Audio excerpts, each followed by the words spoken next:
Hello students, hello class 10th। तो आज हम लोगों का जो प्रश्न होगा, प्रश्नावली 5.2 का प्रश्न है। प्रश्न नंबर 13 और 14 कर रहे हैं। लेकिन स्टूडेंट्स की एक कड़वी सच्चाई, जब आप इस प्रकार के प्रश्न को देखोगे ना तो आपका माइंड बिल्कुल फ्लैट हो जाता है और आप नहीं बनाने सकते हो, तो आप इस प्रश्न को छोड़ के भागना चाहते हो। लेकिन वास्तविकता क्या है कि ये प्रश्न बहुत ही आसानी से सॉल्व हो जाती है, सिर्फ आपको कॉन्सेप्ट को क्लियर करना होता है। ठीक है, तो चलिए हम लोग प्रश्न में आते हैं। प्रश्न बोलता है कि 3 अंकों वाली कितनी संख्याएं 7 से विभाजित है। सबसे पहली बात, जो संख्या बोल रहा है कितना अंकों वाली होनी चाहिए, 3 अंकों वाली होनी चाहिए। ठीक है, अब हम लोग कॉन्सेप्ट में जैसे आएंगे ना सर, जो 3 अंकों वाली संख्या होती है वो 100 से लेकर 999 तक होती है। हाँ या नहीं होती है? सही बात है सर। अब हमको क्या करना है कि 7 से जब 3 अंकों की संख्या को विभाजित करेंगे, जब भाग देंगे, तो वो कितना संख्या होगा वो हमको ज्ञात करना है। अब इस प्रकार के प्रश्न में कोई दिक्कत नहीं है। सबसे पहले हमको समांतर श्रेणी बनाना है।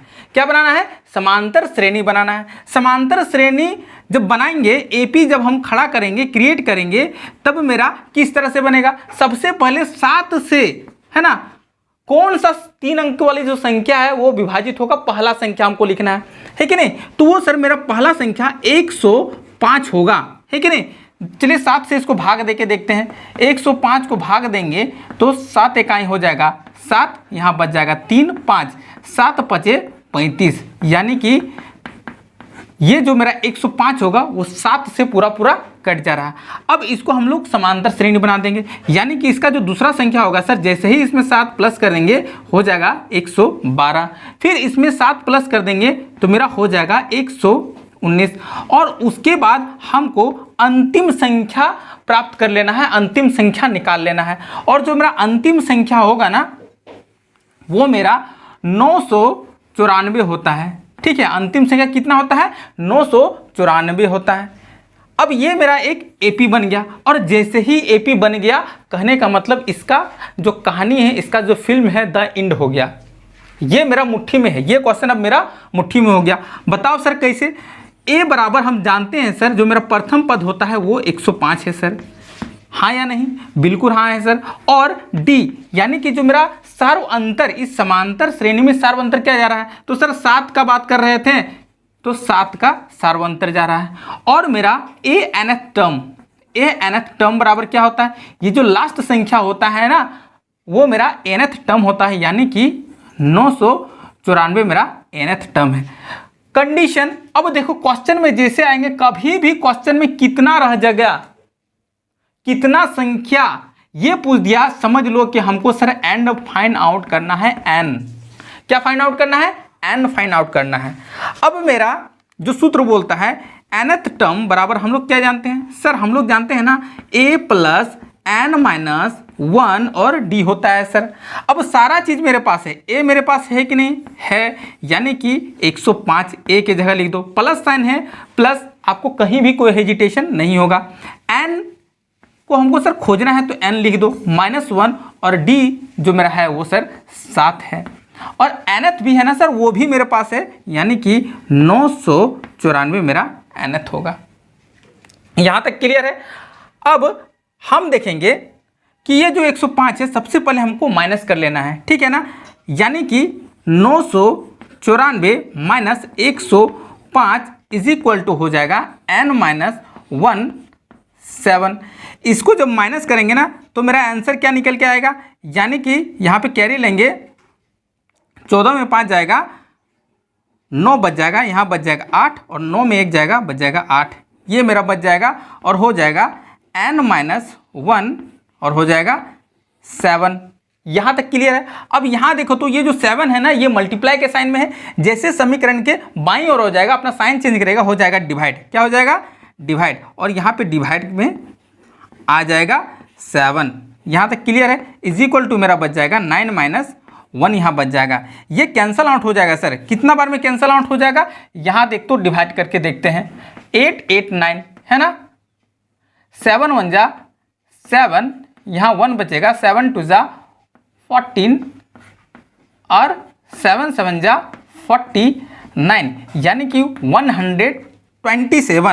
127 टाइम्स में ये मेरा कैंसल आउट हो गया। मेरा बच क्या गया, यहाँ पे बच गया सर 127 इज इक्वल टू मेरा बच गया n-1। अब क्या है, यहाँ -1 है, समीकरण के बाईं ओर आ जाएगा, साइन चेंज करेगा, +1 हो जाएगा, यानी कि 128 n का जो मेरा वैल्यू निकले आएगा। अब यहाँ पे क्या था कि जो मेरा संख्याओं है ना 7 से विभाजित वाली, वो 128 होगा, ये मेरा क्लियर आंसर होगा। तो आसान है कि नहीं आसान है? आपको इस प्रकार के प्रश्न से भागना नहीं है, स्किप नहीं करना है।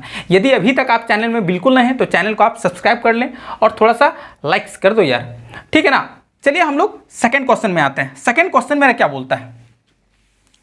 हाँ तो बच्चों अब हम लोग सेकंड क्वेश्चन में आएंगे। सेकंड क्वेश्चन जो मेरा बोल रहा है कि सर 10 और 250 के बीच में 4 के कितने गुणज होंगे। सबसे पहली बात जो मेरा कॉन्सेप्ट हो रहा है ना सर, कितना, यानी कि जो मेरा फाइंड आउट करना है वो हमको n ही निकालना है, ये मेरा क्लियर हो गया है।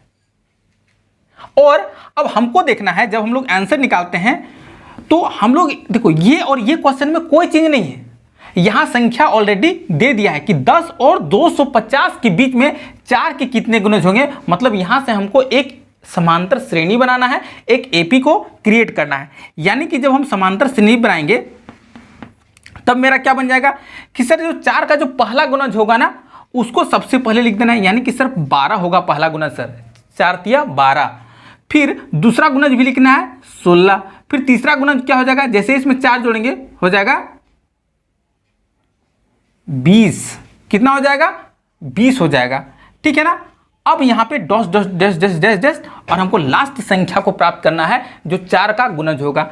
कुछ नहीं करना है, 4 को 250 से भागा दे देंगे, ठीक है ना। अब 4 को 250 से भागा दे देंगे तो मेरा हो जाएगा 4 6 24, ठीक है। यहाँ बचेगा 1, फिर 4 दूना हो जाएगा 8। यहाँ पे देखो 2 मेरा शेषफल बच गया है।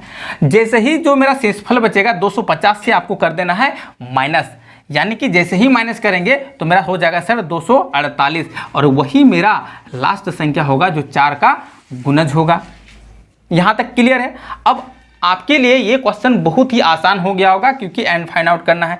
क्या दिया गया है यहाँ पर ए बराबर मेरा जो दिया गया है वो 12 दिया गया है, डी बराबर जो मेरा है सर वो 4 है और ए एनथ टर्म, क्योंकि लास्ट जो संख्या होता है मेरा एनथ टर्म होता है वो 248 है। अब कुछ नहीं करना है, अब जो मेरा सूत्र है एनथ टर्म बराबर क्या होता है सर, ये प्लस n-1 मेरा डी फॉर्मूला होता है। nth बराबर यहाँ पे 248 है कि नहीं। क्लियरली आप समझ पा रहे होंगे। ए के जगह हमको संख्या लिखना है 12, जोड़ का साइन है जोड़, n हमको निकालना है और डी का जो वैल्यू है वो मेरा 4 है। फोटोकॉपी आपको उतार देना है।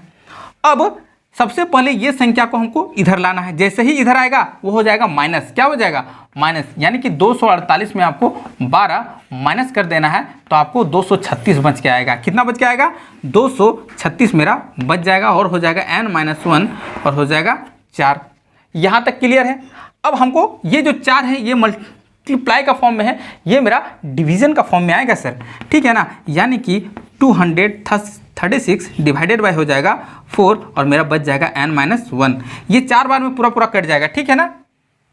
देखो यहाँ पे 4 बार में कटेगा, 4 छक 24 तो 4 पचे 20 लग जाएगा, ठीक है ना। यानी कि 36 4 9 36, 53 बार में मेरा पूरा कट गया 53 बार में, ठीक है। अब मेरा यहाँ क्या बच गया था, अब जो मेरा बच के आया था सर मेरा n-1 इज इक्वल टू मेरा 53 आया था। अब ये जो -1 है ये समीकरण के राइट साइड में जाएगा ना तो प्लस साइन हो जाएगा और 53 + 1 n का जो वैल्यू निकल के आएगा 54 मेरा आंसर आ जाएगा। तो इस तरह से बहुत ही आसानी से इस प्रश्न को हमने सॉल्व कर लिया है कि प्रश्नों से भागना नहीं है, प्रश्नों को समझना है, उसके कॉन्सेप्ट को क्लियर करना है। After then just will get the answer very easily without any confusion. फिर मिलते हैं नेक्स्ट वीडियो में, तब तक के लिए बाय बाय। और चैनल में अभी तक नए हैं तो एक बार फिर से लाइक्स एंड कमज़ोर बच्चा है ना उसको शेयर करो यार, बहुत इजी मेथड, ठीक है ना। Bye bye.